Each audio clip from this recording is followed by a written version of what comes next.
हम इस देश में प्रधानमंत्री से सवाल पूछ सकते हैं, उनकी डिग्री पर सवाल पूछ सकते हैं, वो इन्फॉर्मेशन कमीशन को झुठला दे वो अलग बात है। इंदिरा से मत पूछना वरना इमरजेंसी लग जाएगी, और राहुल से मत पूछना वरना थरूर जैसा हाल हो जाएगा। इसी वक्त सो गुड इन 99 सीट मिली तो सुप्रिया जी ऐसे सेलिब्रेट करने लगी। तब इमरजेंसी माइंडसेट ऑफ इंदिरा का परिवार 50 वर्ष पहले भी परिवर्तन से ऊपर था, आज भी परिवर्तन से ऊपर है। गलती बेटा की थी, डेटा को गाली देती रही कांग्रेस। कितनी बार कांग्रेस को बुलाया कि आप आइए ईवीएम हैक करके बताइए कि होता या नहीं होता, लेकिन कांग्रेस जब इलेक्शन कमीशन बुलाता है तब जाता नहीं है। तो ये दोगली राजनीति क्यों खेल रहे हैं? बीच में एक ऐसा चुनाव आयोग है जो निष्पक्ष नहीं बल्कि सरकार का और भारतीय जनता पार्टी का एक एक्सटेंशन काउंटर बन गया। एक वो है जो पत्रकार रहे हैं, फिर प्रवक्ता बने, फिर से पत्रकार बन गए, और एक वो है जो पत्रकार रही हैं और अगले दिन प्रवक्ता बन गई। हेलो गाइस, तो खाने का चना नहीं पिछवाड़ा हमारे जयबल टन का 550 कंगट टांगे राइफल मेरे बेटे। तो वीडियो शुरू करते हैं बैठे बैठे। हेलो गाइस, तो खा के आया हूँ राइस, तो शुरू करते हैं वीडियो। जय श्री राम, प्रणाम। चालू करो रे जनरेटर वाले भाई, पिक्चर चालू करो बे। हम एक लोकतंत्र हैं और लोकतंत्र की पहली शर्त है कि लोकतंत्र में सवाल पूछे जा सकते हैं। आप पूछ सकते हैं, हम पूछ सकते हैं, कोई भी लोकतंत्र में सवाल पूछ सकता है, और इसीलिए हमने लोकतंत्र को चुना है। असलियत यह है कि हमारे फाउंडिंग फादर्स ने हमारे कॉन्स्टिट्यूशन में हमें हक दिया है कि हम जनता जनार्दन पॉलिटिकल या एपॉलिटिकल होने के नाते भी किसी से भी सवाल पूछ सकते हैं। हम इस देश में प्रधानमंत्री से सवाल पूछ सकते हैं, उनकी डिग्री पर सवाल पूछ सकते हैं, वो इन्फॉर्मेशन कमीशन को झुठला दे वो अलग बात है। हम इस देश में उत्तर प्रदेश के मुख्यमंत्री से सवाल पूछ सकते हैं, कितने लोगों की मौत हुई भगदड़ में। हम इस देश में कोरोना में ऑक्सीजन से कमी से कितने लोगों की मौत हुई। हम इस देश में सवाल पूछ सकते हैं कि पहलगाम के आतंकी अभी कहां हैं और क्यों नहीं गिरफ्तार हुए। हम पूछ सकते हैं कि पुलवामा में इतना आरडीएक्स कहां से आया।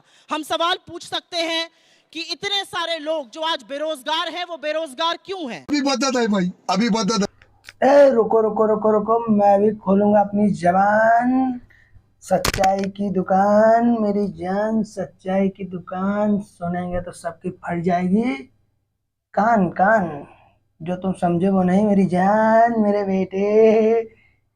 शुरू करते वीडियो बैठे बैठे। बिल्कुल सही कहा सुप्रिया जी ने कि लोकतंत्र में सवाल पूछने का अधिकार है। मोदी से सवाल पूछो, योगी से पूछो, पर इंदिरा से मत पूछना वरना इमरजेंसी लग जाएगी, और राहुल से मत पूछना वरना थरूर जैसा हाल हो जाएगा। समझ गया मैं। सवाल पूछिए, पर तो आप सेना से सबूत मिलने के बाद सिंदूर पर भी सवाल पूछते हैं। जब सुप्रीम कोर्ट में 41 फैसले ईवीएम पर आ जाते हैं तब सुप्रीम कोर्ट से सवाल पूछते हैं। जब मुंबई हाई कोर्ट में फैसला आ जाता है कि महाराष्ट्र के चुनाव में धांधली नहीं हुई तब भी सवाल पूछते हैं। अरे यहां तक कि ओमर अब्दुल्ला बोलता है कि जीते तो हम वरना ईवीएम में पानी कम ऐसा नहीं हो सकता, तो ओमर से भी सवाल पूछते हैं। इसी बहाना है, अपने परिवार को हार से बचाना है, बिहार में एक्सक्यूज बनाकर रखवाना है, इसीलिए ये सारा फंसाना है। बताइए, EC is very good in Karnataka, EC is very good in Telangana, EC is very good in other states. EC was so good in 99 seat मिली तो सुप्रिया जी ऐसे सेलिब्रेट करने लगी।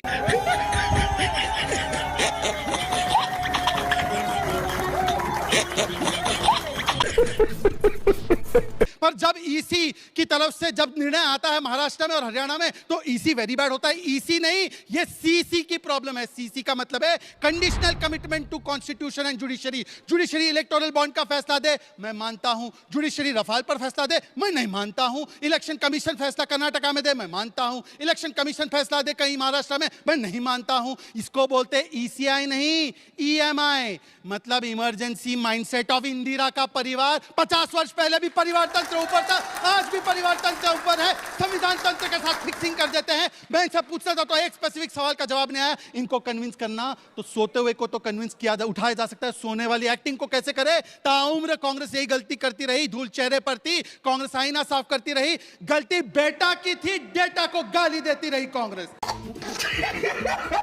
इस फिक्स्ड मैच पर सवाल उठाना इसलिए जरूरी है क्योंकि इसी की बेसिस पर हमारा लोकतंत्र टिका हुआ है। कमलेश जी ने सवाल पूछा, इधर उधर से इंफॉर्मेशन आ रही है। मैं 4 तथ्य आप लोगों के लिए और जजेस के लिए रख देती हूं।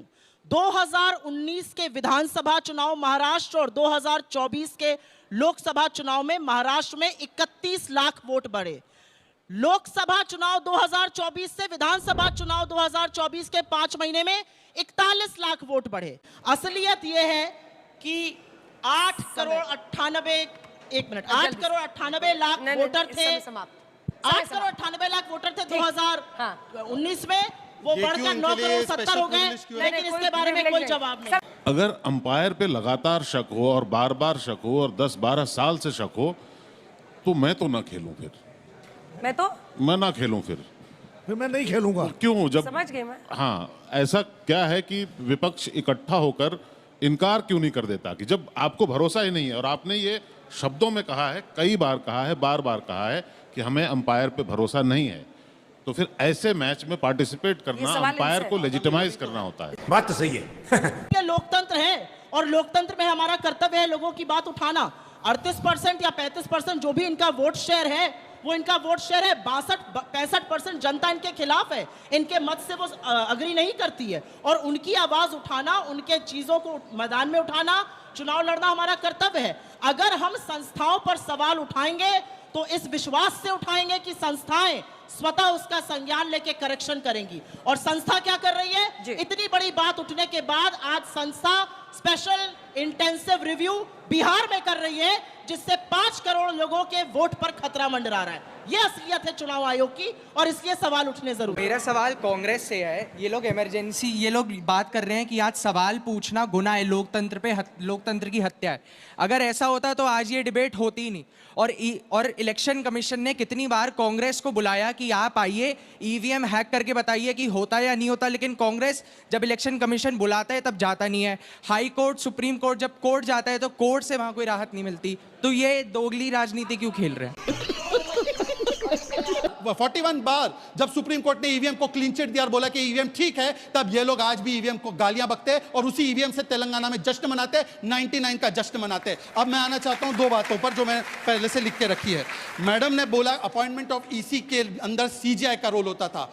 मैडम से मैं पूछना चाहता हूं, 1950 से पहला इलेक्शन कमिश्नर लेकर 1993 तक एक मेंबर होता था इलेक्शन कमीशन में, मल्टी मेंबर नहीं था, 3 मेंबर नहीं था, और उसमें direct appointment via the government of India होता था। अगर पहली बार मल्टी मेंबर बना वो 93, मतलब कि नेहरू जी के जाने के बाद, राजीव जी के जाने के बाद, इंदिरा जी के जाने के बाद, और वो बना लॉ जब 2023 में नरेंद्र मोदी जी की सरकार आई। और मैं पूछना चाहता हूं कि अगर चीफ जस्टिस का इतना रोल रखना है तो स्टेट में स्टेट इलेक्शन कमिश्नर है, उसमें एलओपी को भी नहीं रखते हैं, ना चीफ जस्टिस को रखते हैं। यहां पर आकर बड़े फर्रे देना है हिपोक्रेसी के। और 41 लाख का इन्होंने आंकड़ा दिया, आखिरी 5 सेकंड साहब, 41 लाख का आंकड़ा दिया कि महाराष्ट्र में 41 लाख बड़े वोट।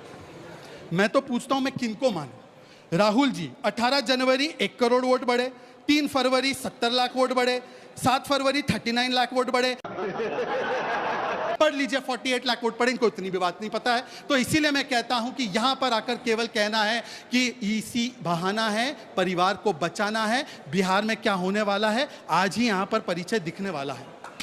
अंजना जी, अगर आप सवाल नहीं पूछते हैं तो आप तानाशाही के लिए देश को आमंत्रित करते हैं।